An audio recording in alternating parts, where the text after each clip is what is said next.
Call me Uki. Okay. Oh, Yeah. okay. Hold on, wait. The Gojek driver. Hold on. Where is he? Oh, go get that. I was telling Uki here just now that Buzzer and I the other day we were talking about tax transparency because for context, Uki used to live in Scandinavia, so we were talking about like Scandinavia, so, super cool, and like public trust for government there is very high. Yeah, true. And then they're proud of paying taxes because they know where the taxes are going. Buzzer and I were talking about tax transparency and how Indonesia could maybe perhaps one day have that, maybe to the level of Scandinavia and Singapore. And then you said something about how we actually already have that. Yeah, we actually do have a system that shows where your tax goes. So, for example, if you pay tax this amount of money, 20% of your money goes to education. Yes. 15% of your money goes to, for example, social development or something. So we do have that. And yeah, to be honest, it's rather new. Okay. It's a new thing. So we have just started. When did it roll out? 2024. That's last year. Yeah, that's not. Yeah. It's a new thing. So we still need to socialize it. Yeah. Yeah. That's first thing. And second thing is that just knowing alone is not enough. Yeah. People want to see education. Yeah. The development of education with their eyes. People want to see the development of for example, health sector with their own eyes. Yes. Right. So yes, we do have that app now, but I don't think that's enough. Okay. We don't think that's enough. Right. Right now, we are doing massive things in Indonesia. Yeah. In the health sector, for example, we have free medical checkup for everyone. And in education, we already allocated budget as much as 20 trillions to revitalize schools that's broken. Okay. That's, if you see the schools, it's they're so they're just not good enough. Okay. They don't have toilets, for example. Okay. Wow. Yeah. That's And they don't have roofs. okay. They don't have floors, tiles. Okay. So yeah, we spend a lot of money for renovating schools as well, etc., etc. But yeah, we are working on it. Okay, right. Really quickly on like the whole education bit, because I remember that there was news about how the Prabowo administration wanted to create a apa sih yang sekolah dasar apa sekolah rakyat. Is that the one where like they want to basically create a new school that's like sort of different from the usual sekolah negeri? What exactly is the difference supposed to be? Look, we have 0.7% of Indonesian people categorized as extremely poor. Extremely poor, okay. Not only poor, extremely poor. Okay. So what does extremely poor they look cannot like? access clean water, for example. Okay, got it. Yeah, so it's extreme. Okay. So the sekolah rakyat is some sort of schools, boarding schools, Okay. where students stay there, Okay, I see. get their uniform there for free, Right. get their food there for free, get their water for free, etc., including the books, including the pens, for example, or pencils. Yeah. Everything is free there. Okay. All educational paraphernalia is free. Yes, including the living. Okay, including the living. So Yes. that would be the difference between a regular sekolah negeri. Because the other day I read the news about how the Prabowo administration, so they officialized sekolah negeri bebas biaya, something. Yes, look, even if we already make sekolah negeri free Yeah. from tuition fee, Yeah, but there's still small amount of kids don't go to school because their parents are too poor. and they can't afford like uniforms, textbooks, Exactly. all that. Yeah. They cannot afford even just the transportation from school to Okay. school. All right. So, because we have 5 guiding principles, right? The Right. Pancasila. Yes. And number 5 is the social justice. And these guys are also Indonesian. And these guys also, they deserve to have access to education too. Right. Yeah, so we provide sekolah rakyat for them. Okay.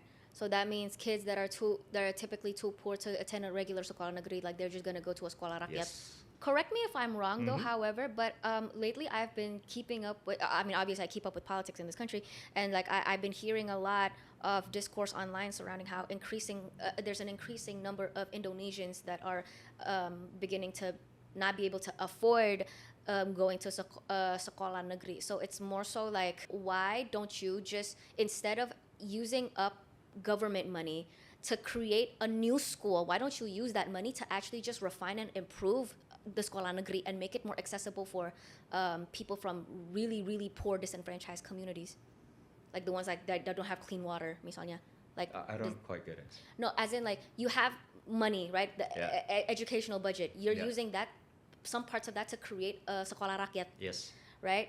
But why don't you just use the money that you could have used to create a new school, instead of creating something new? Fix what you already have, which is the sekolah negeri, and make it more affordable and accessible to people from extreme poverty. Creating schools, new schools. We need to know first how many students we have today, next year, next 2 years. Right, forecast, Yeah, and if we think we have enough seats in classes, then we don't need new schools. Okay.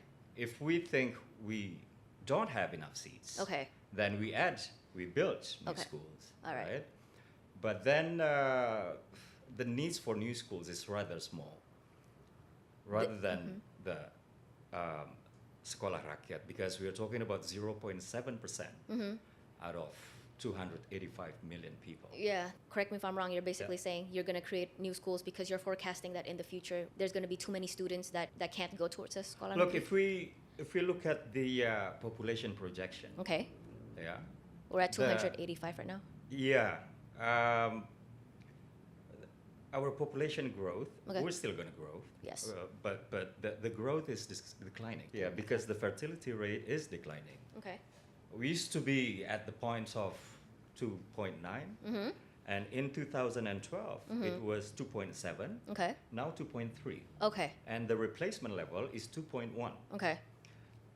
That means a lot of women now have less children than they used to be. For sure. And that means actually the needs for new schools actually less than before. Yes. Yeah.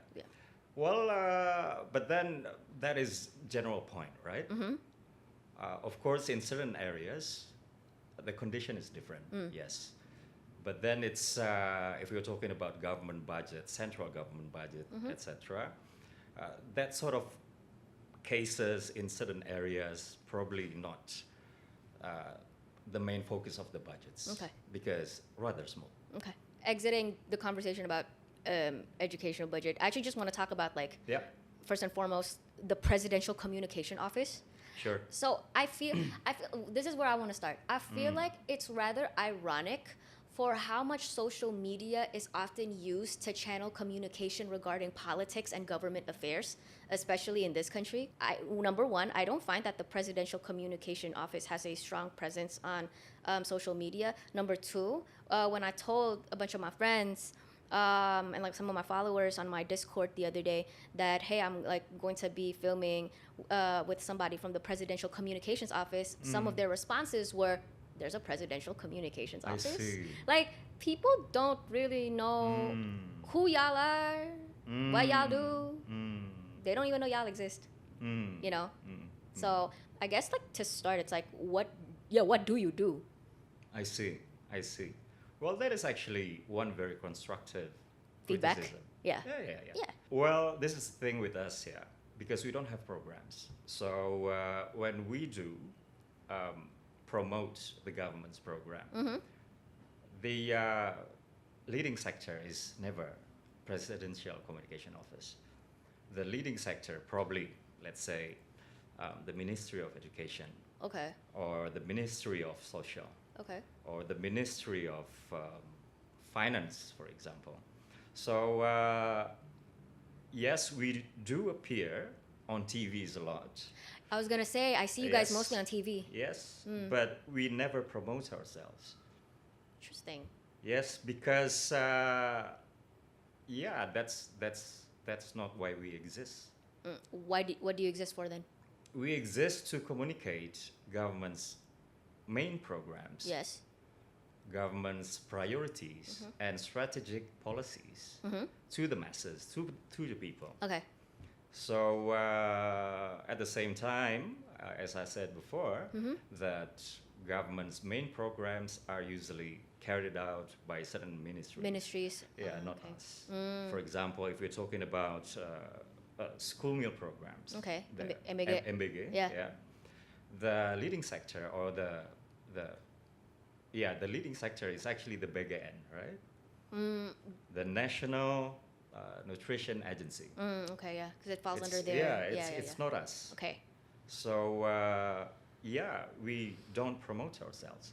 Interesting. Yes. That's but then almost- that is one very constructive criticism. Yeah. Or maybe we need to promote ourselves.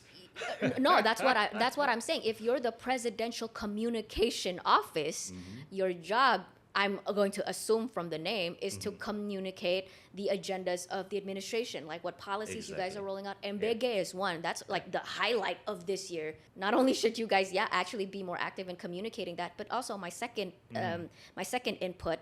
And I hope you also see this as constructive feedback, is that why are you mostly on television when... Can I drink my coffee? Oh, of course, yes, go ahead.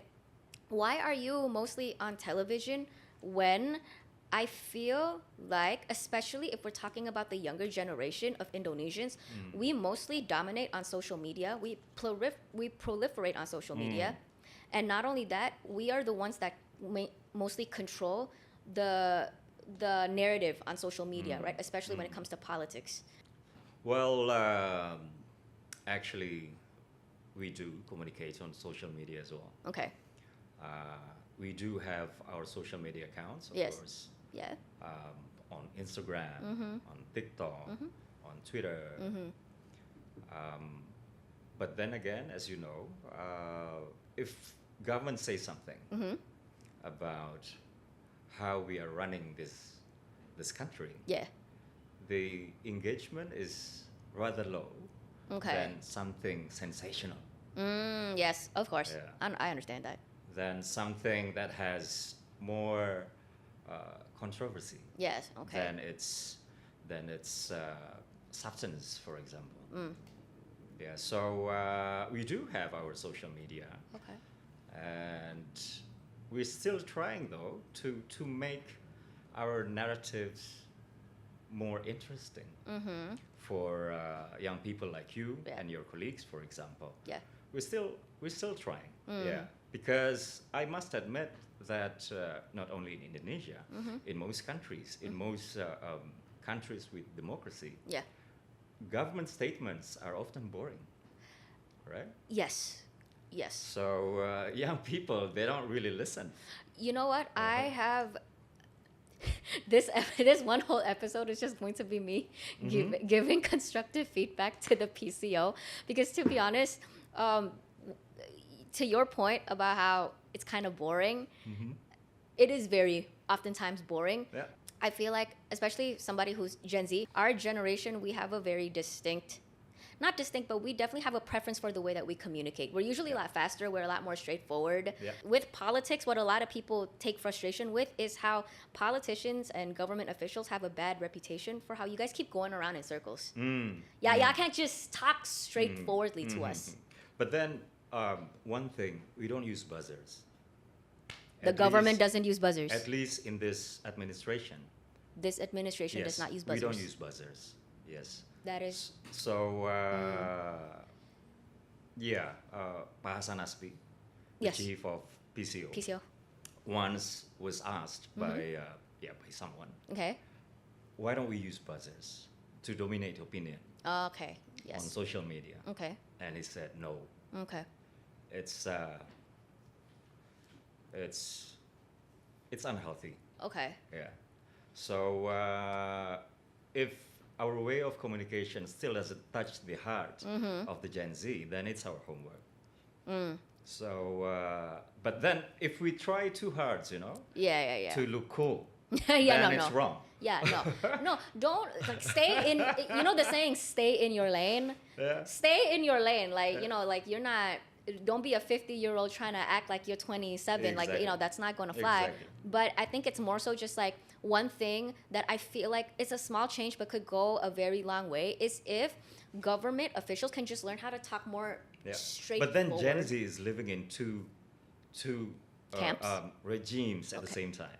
First is the clickbait regime. Second is algorithm regime. Okay. Okay, talking about clickbait regime, they only give themselves like 2 seconds to just to read the title. Yeah. And then absorb it, and then that's it. Yeah. Just 2 seconds. Yes. Right. And talking about algorithm, they only see what they want to see, and that adds a lot more complexity to how we should communicate with Gen Z. True. Yeah. Yes, true. So it's not that easy. I understand. I am not at all saying And that to it's attract easy. attention from Gen Z is we only have 3 seconds. Yeah, right. Especially on TikTok, for example. Right. On TikTok, you have only 3 seconds to make them stay before they scroll it up. Right. Right. If we're talking about Gen X, for example, Right. it's rather easier to communicate with them because they watch news, right? And they watch TV because I'm gonna be honest.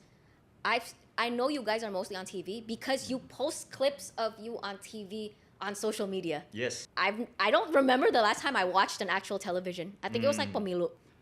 During Gen X time, social media never exists, right? It Yeah. didn't exist. And during millennials, social media came, and there's this crossover. The use of conventional media was here, social media was here, and then it goes like this. Yeah. Now during Gen Z time, Right. the crossover gets the gap between social media and the conventional media Right. even wider. Now the Gen Z, they don't watch TV. Nope. They do watch Netflix, but not conventional TV. Oh yeah. So it's a new challenge because they seek for information from social media. Yeah. And first of all, social media is not like normal online news, right? Because in social media, you are so free. The journalism ethics, it doesn't govern Yeah. your attitude, right? Nope.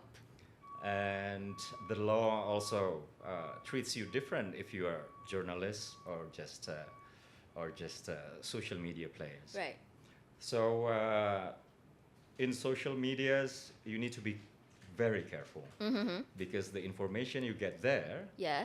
could be misleading, for example. Right. Could be wrong. And sometimes they're not verified. But isn't that where you're supposed to come in as the PCO? Exactly. Right? Exactly. Yeah. Yeah. Is the PCO like? I feel like you guys are aware that we don't have such a strong presence on social media. Is that something that you're trying to like work on, or? Yeah, maybe the way we communicate. Yeah, we need for to be sure. more attractive Yes. to Gen Z. Can I give one constructive feedback Yes. slash What is it? advice? There's something. This is truly like I'm taking this off of my chest because something that I've always really disliked about how our politicians and government officials communicate with us as their constituents, and I've surveyed this with a lot of my other friends as well, of similar like age profiles. For some reason, a lot of you guys, when you guys talk to us, it either comes off very patronizing and or infantilizing. Like sometimes you kind of talk down at your constituents, or sometimes even gaslighting. And I feel like we're gonna be talking about the difference between like public perception of where Indonesia is politically, economically, versus like what people from the government, like you, for example, might feel. There's that discrepancy. It's because we're seeing, like us as like regular people like me and Tito, like, you know, we're seeing things down here, right? Protests because people can't get jobs, or like, you know, people are getting laid off. We're seeing all this. Meanwhile, the government is saying, actually, no, everything is fine. Well, look, if we're talking about economy, if we're talking about employment, for example, we're not talking about what I feel, or we're not talking about what you feel. Yeah. We talk about data. So, for example, we're talking about PHK, people are getting layoffs. Yes, we have to admit the number of PHK has been increasing. But then, just because of that, we then say, Indonesian economy is going so bad. Then it's wrong. Yeah. Okay. Why? Because, as a matter of fact, the number of unemployment rates is also decreasing. And why is that? Because the job creation is also increasing, bigger than the number of people getting fired. Okay, I see. So what I'm trying to say here is that, okay, I know that you're worried. Okay, I know that you are kind of, especially Gen Z, they are so concerned about everything, job opportunity. Yeah. We can understand that, but you don't need to worry that much as well, because outside there's this job for you too. I mean, yeah, people out there, they get PHK, they get fired. Yeah, that is true. But then there's still plenty of job out there. Okay. Yeah, so that's what we're trying to say. Okay. Yes. Well, I don't know what the data says.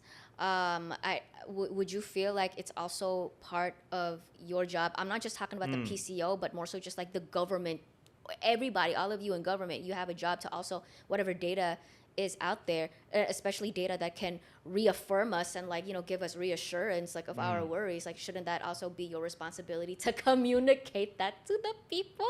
Because that's definitely, no, that is definitely not communicated. I don't know what data you're referring to though, but yeah, we of course we do have authoritative data, and that is data from BPS. Okay. And BPS is very credible. Okay. So I give you one example. I used to work for the UN, and when I was working for the UN, there's this statistics agency from Afghanistan. Needs to learn from another developing country's statistics office as well. And the UN was recommending BPS of Indonesia because BPS of Indonesia is very known for its good business practice, very disciplined. You know, so when the economy is going bad, they say economy is going bad. Okay. When the economy is going good, they say the economy is going good. So what's BPS saying about our economy right now? Yeah, it's okay. Look, the growth in quarter one, is lower than the growth in quarter one last year. Last year it was 5 point something.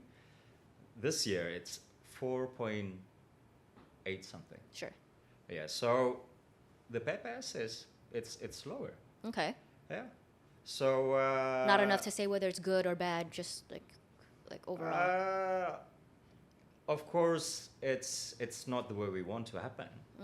It's not what we hope, of course. So it's bad. Yeah, but if we look at it deeper, in 2024 quarter one, we had election, and during election, people spend.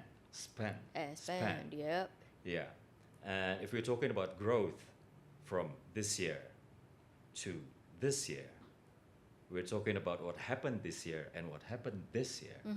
And if this year there is election going on, it's very hard to Compare apple to apple. Yeah. Okay. Yeah. All right. Sure. So and of course there's also this.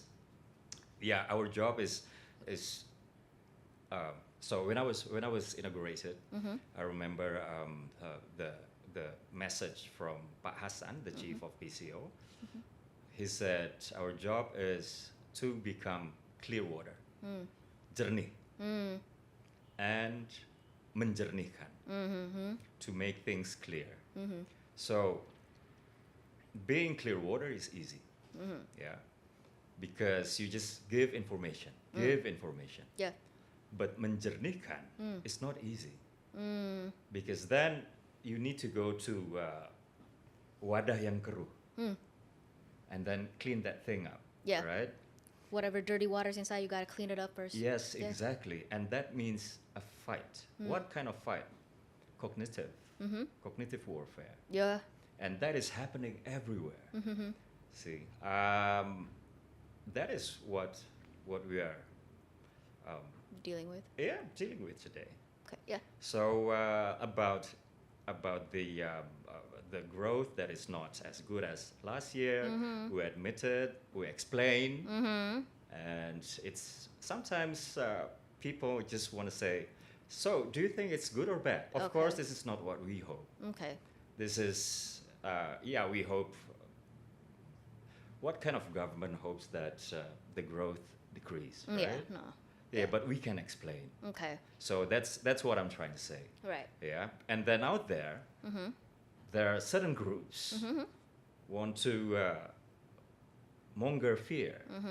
You know, the Right. economy is ruined. Well, yeah, and that proliferates a lot on social media, especially, which is why, back again to my earlier point, it's very important for the government to be more active on social media so that they can control the narrative over there. Yeah. Right? You know, like, yeah, because I don't know where people think, like, So you think we need to be more aggressive on social media? I don't know if aggressive in terms of like your presence for sure. Yeah, Like, in terms of the press. yeah, in terms of presence, but also just like straightforward communication. Like back again to my earlier point, it's like, yeah, we often feel, or at least, okay, let me just speak on my behalf. I often feel like the way that a lot of politicians and government incumbents talk to constituents is very condescending and like just very infantilizing. And I feel like a really good example that maybe you guys could model off of, there are two. The first one is Lawrence Wong from the current Prime Minister of Singapore. Yeah. He went viral for this one clip of him like addressing the situation that unfolded after Trump enacted the trade war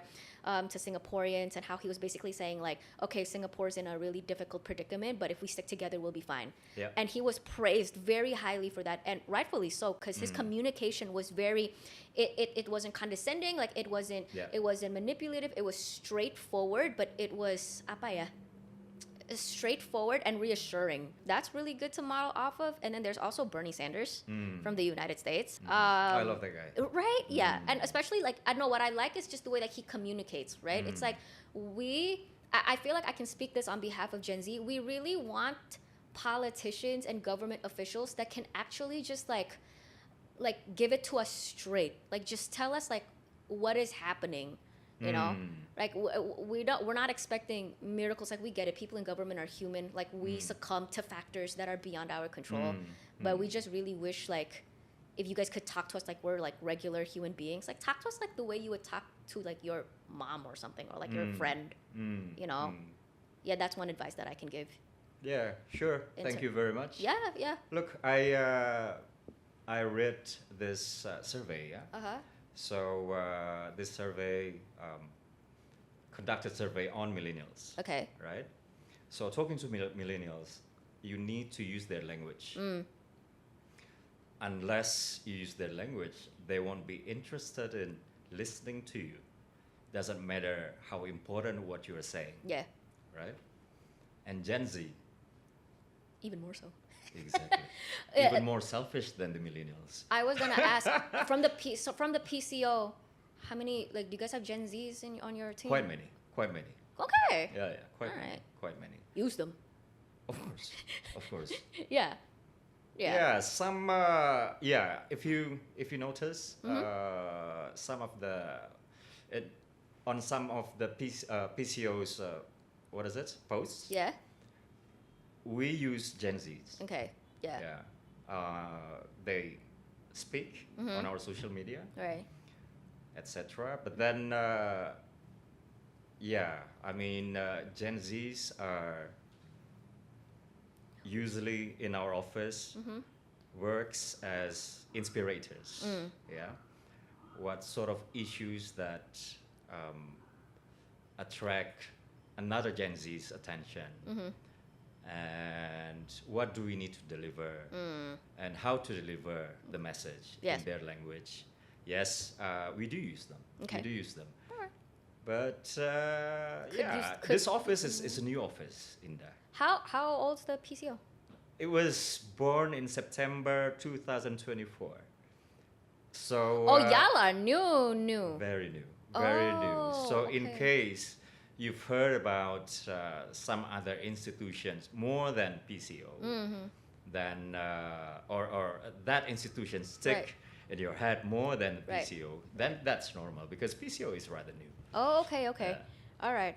I want to ask about communication training because I'm pretty sure you guys, as formal politicians and government officials, like you guys have to undergo some sort of training for like how to communicate, PR, and all of that, right? Many times. Okay. Many times. All right. Do all of you go through the same curriculum, Yes. Yes. including the president? President, I don't know. Okay. President, I don't know. But me and some other friends, yes. Okay. Yeah. Everyone in the PCO, especially those who speak on behalf of PCO, Yeah. we did. Okay. We did go to the training. All right. So, what is your SOP for communicating to constituents during times of crisis? First is empathy. Empathy. Okay. Yes. So, for example, something bad happened, but then what we hear about this incident is worse than the incident itself. What you hear about the incident is worse than the incident so itself. the narrative Yes. narrative is even worse than Yes. what's actually happening. Yes. Okay. Then you don't go clarify on your first point. Okay. First point, you show your empathy. Okay. Yeah. And then you clarify. Show empathy and then clarify. Yes. And Okay. during you clarify, Uh-huh. make sure the accuracy of your information Yes. is accountable, and also make sure that it's relevant. By relevant, I mean that people, especially Gen Z, they feel they are so related to whatever you're saying. Yeah. So we do have trainings that, hey, your language is too high, for example. Okay. Yeah, lower down your language. Make them think less to understand you. Well, use everyday language. Exactly. Yeah. That was my other input. Or give examples that some events that happen to them every day. So Okay. make them or spoil them. Okay. Make it easy for them to understand. I have a question. Are there consequences? Is there like a penalty, like some sort of kata yang lebih kasar punishment for when one of you politicians or government officials you go against what you were taught in your curriculum of how to go about communicating with constituents? You go against that SOP and you just act on your own way. Okay, because see, when you said empathy, I was thinking about, you know what happened with Bahlil when Kabur Aja Dulu was happening, and then he was like, saya merasa nasionalisme kalian yang kurang atau apa kayak gitu, and that pissed a lot of people off, and that is not empathetic whatsoever, because there is a good reason why we all want to leave this place. So like, so was there like punishment for that? That is it for the free portion of this VIP episode, you guys. If you want to access this full episode with no ads, just for the price of a cup of coffee that will go towards supporting the show and the team of people that work so hard to make all of this happen, head on over to NOICE either on your mobile device app or web browser. Accepted payment methods include GoPay, Curus, credit cards, and virtual accounts. See you there.